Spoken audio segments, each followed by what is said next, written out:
All right, guys, welcome back into another PGA DFS video. Going to be getting to the final round here for the Farmers Insurance Open. Going to be telling you guys who is most likely to win, and then also who are going to be the best round 4 showdown picks for you.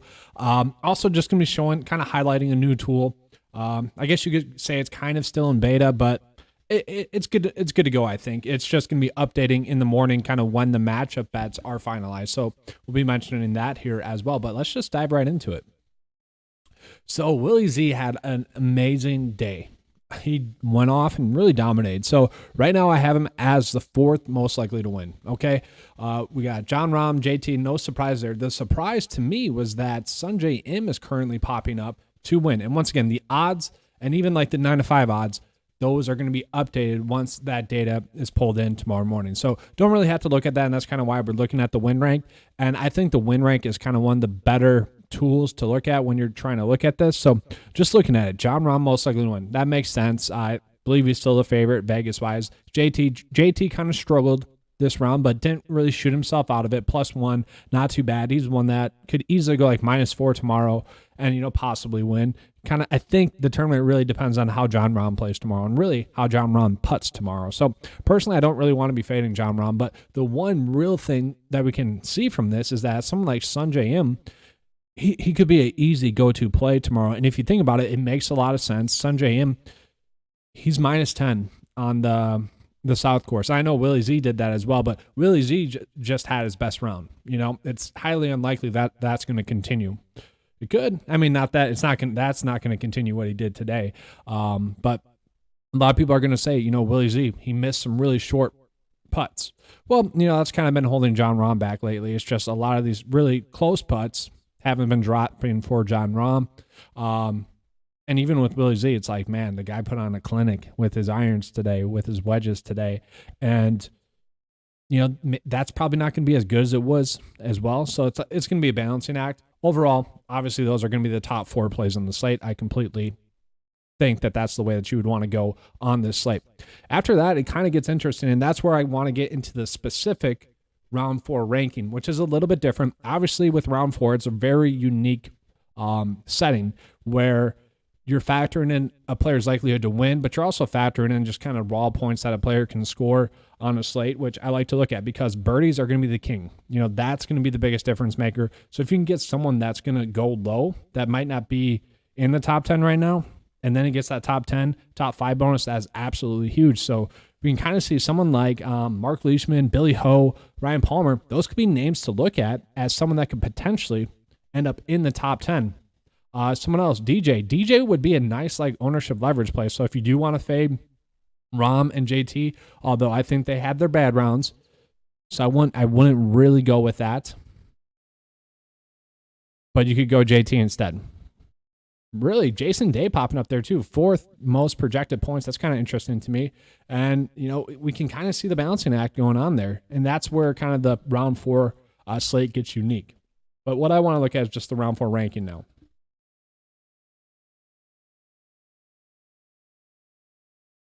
All right. So JT is expected to have the best likelihood to have a good round in round 4 is pretty much what that is. So all in all, JT is the one play that is expected to play the best is what that's telling us. Sungjae Im, then after that, Mark Leishman as well. So what that's telling us is although they might not be projected to score the most points because win rank matters, these are the players that are expected to play the best in round 4. So no surprises really, though. Jon Rahm, Maverick McNeely, DJ, Justin Rose, Willie Z, Billy Ho, Xander. Xander's kind of interesting to me. That would be a name to potentially pivot to. Has a little bit of a tee time advantage, I guess, if you will, as well, where the conditions are going to be a little bit easier to score on. But overall, I really don't think we have to go too crazy with it at all. So I do want to get into the betting tool just to kind of explain that to you guys, but I want to show you guys kind of just what the lineup optimizer is telling me based on the projections as well. So we'll get into the betting tool real quick, and then we'll get into the lineup optimizer. So once again, these are going to be updating. I kind of just want to go over this for 9 to 5 members and stuff to kind of explain it. So one thing that I thought was very interesting was how accurate this was today. Obviously, Andrew Novak versus Cameron Young. Not a big surprise there. Cameron Young has been someone that we've been on, and this hasn't updated yet, so that's kind of why I'm going over it. Mark Leishman over Patrick Reed and Nick Taylor. Did he win that one? I know. No, he did. Nick Taylor came close. And that's just kind of looking at Sungjae Im, Scotty Scheffler. It's just kind of something fun to look at, something where it's just another tool for people to use to make their maybe lineup decisions or betting decisions. I think it's just going to be a fun tool. But once again, the 9 to 5 odds are going to update once the Vegas odds update. So right now we're looking at about 37% for Jon Rahm, JT about 26% to win. And that's interesting because at the start of this round, Rahm was like 40% and JT I think was like 30%. So that's definitely went down. So like Willie Z, this number is definitely going to increase. I mean, this will probably go to about 15%, I would say. I'm not entirely sure. It'll be close to that. And I would bet that Sungjae Im's would go up a slight amount as well. But yeah, it's just an interesting slate. I mean, really with this, you're just trying to chase upside. And that's the tricky part because I feel, I've seen that this is the one slate in which I have a ton of crap lineups and a ton of quality lineups. And for those quality lineups, really the difference is going to be 1 or 2 birdies in which a player places second or third instead of like sixth. And that's really the biggest difference maker. So if you can catch that one guy that really goes off, that's huge. So let's just run this. I'm going to run 20 builds here. I'm locking in Jon Rahm to, let's see, 40% of my builds because once again, I think Jon Rahm's going to win. So I'm just curious to see what the other stuff pulls up. I did edit a little bit of projections here already. Like Mark Leishman, I kind of wanted a little bit of. Luke List, he had that low round in round 1 on the South Course. So I'm kind of interested in getting some of him as well because, he hasn't played poorly on that in general on the South Course, I think he shot even par today. So he's -6 total. I'm sure that ranks out pretty well. And just talking about Sungjae Im once again, like he really shot himself kind of out of the tournament on the North Course by only shooting -2. If he goes -4 there, signing himself up for a good win. So let's just run this real quick. Now that you guys know what's going on. So 20 builds, just going to show you guys kind of who it pulls up. And that's where you can decide like where you want to go with that. So the one interesting thing, because Aaron Rai is getting a huge bonus, he's pulling into 35% of builds.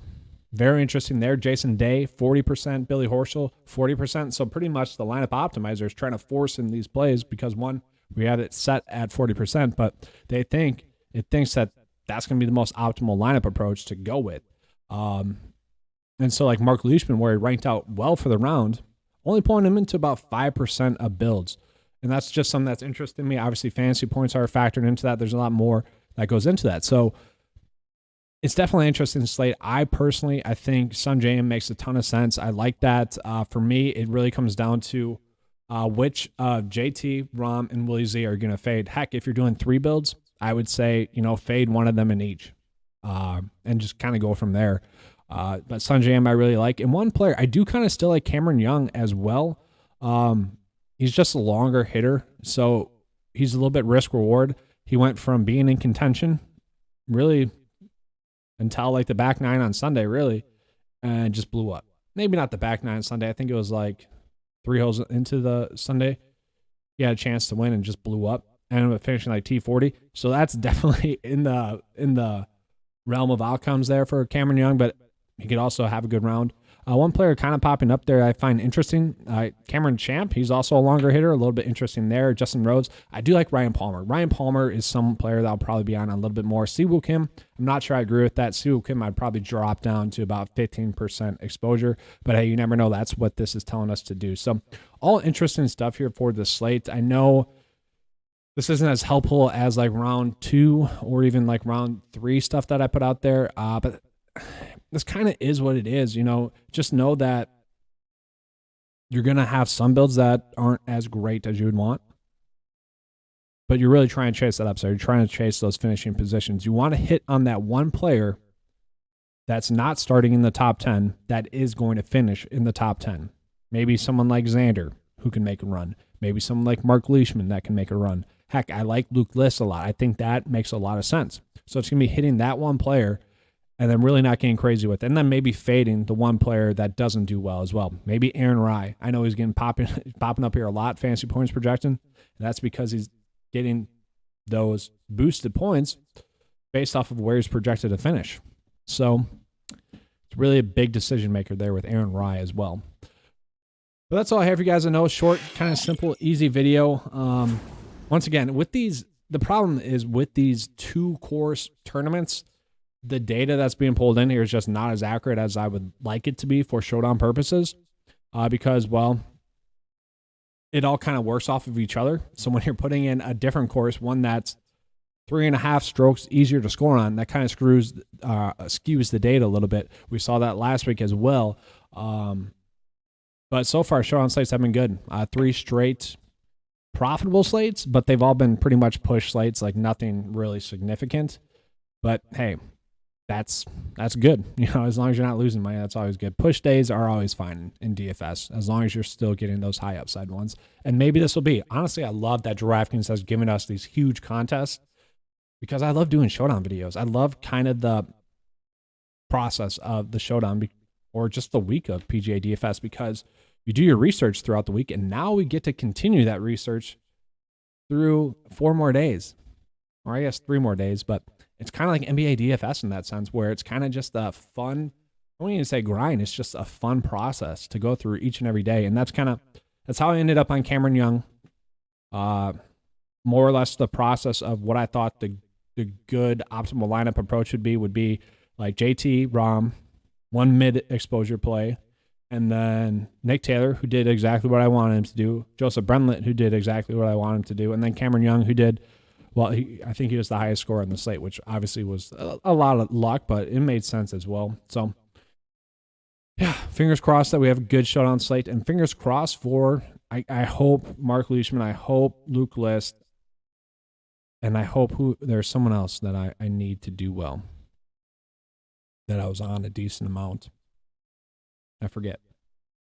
But the bad rounds, it kind of seems like they came today on the main slate, whereas last week it was Sunday. So I'm expecting a good Sunday push. And one more thing to echo too. Just on the 9-5 Discord chat, I didn't exactly love this slate, this round 3 slate. And now I kind of like the round 4 slate. It's kind of naturally how it works, is you can kind of tell when one slate's really good and when one slate's really not. So, all right, that's all I have for you guys. Thanks for watching. As always, let's keep cashing.